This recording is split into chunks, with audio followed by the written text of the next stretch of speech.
I hope you and your family are well. Alhamdulillah. Sheikh, I have a question in regards to recently I came into contact with someone who I'm 99% sure might be a transgender.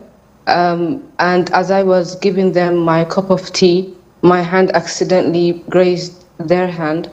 And this individual, I'm pretty sure, was born a man, but he's transitioning into, I don't know, that's what I'm assuming. Sheikh, would my wudu break, would you say? No, the most authentic opinion is that wudu does not break when touching the opposite gender, whether with lust or without lust.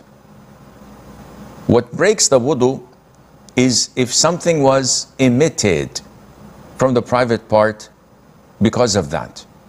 And anything that comes out of the private part breaks your wudu. As for that transgender, he is a male. Even if he takes a course of hormones and medications that would physically or by appearing to the people that he has transformed, but he doesn't. He's not going to grow up a uterus.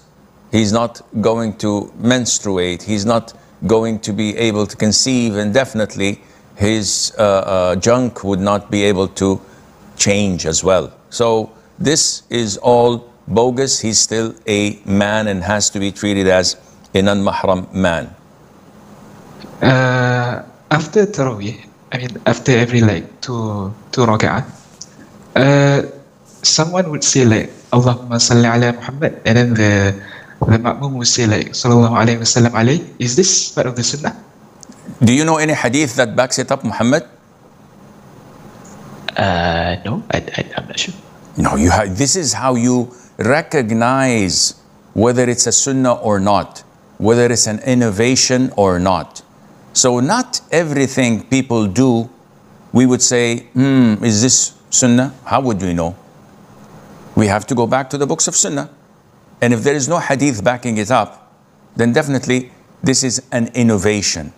In places I've visited ages ago, in their masjids, after every 2 rak'ahs of Taraweeh, they would say, تردوا على أبي بكر, تردوا على عمر, تردوا على عثمان. Yani you say, Allahumma rda an Abi Bakr or Ali Umar or Ali or Uthman, etc. All of this is an innovation. Yes, we do ask Allah to be pleased with the companions. Saying it in this specific place is an innovation because it was not done by them. Is Al Khamenei a disbeliever, a kāfir? This is something not for me and you to talk about. This is way above our pay grade. Who talks about it? Great scholars like Bin Baz, like Al-Albani, the great real scholars who scrutinize what he said.